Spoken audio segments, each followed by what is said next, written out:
पट मां ख़बर ॾींदा हलूं था साले पट जे ॻोठ शेर खान मगसी ऐं करम खान मगसी खे रھواسين जो कमिश्नर सकर ऐं तार जे बााثرن खिलाफ احتجاج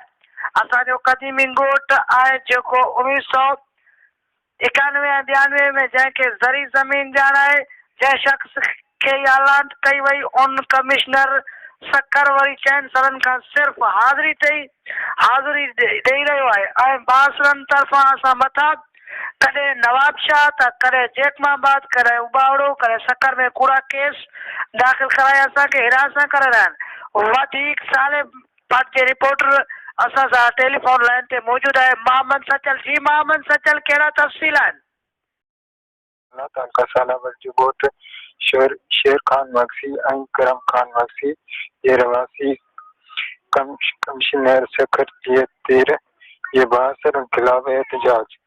اسانجو قديمي ڳوٺ آهي جيڪو 1991-92 ۾ جنهن کي ذرعي زمين ڄاڻاڻي جن شخصن کي الاٽمنٽ ڪئي وئي آهي ان وقت ان عمر 6 سال هئي ھوڏانھن ڪمشنر سکر وري چيو 4 سالن کان صرف حاضري ڏئي رهيو آهي ۽ بااثرن طرفان اسان مٿان ڪڏهن نوابشاھ ته ڪڏهن جيڪب اٻاوڙو ۽ سکر ۾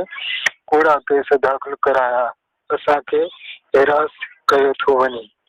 केस हले तो असांखे इंसाफ नथो मिले कमिश्नर जे तरफ़ां बि उहो केस असांजो रखियूं ईअं मिले गोलमोल असांखे रोज़ तारीख़ पे तारीख़ अहिड़ो ज़ुल्म आहे असांजा कॾहिं इंसाफ थींदो रोज़ असांजा पुलिस बि नाजाइज़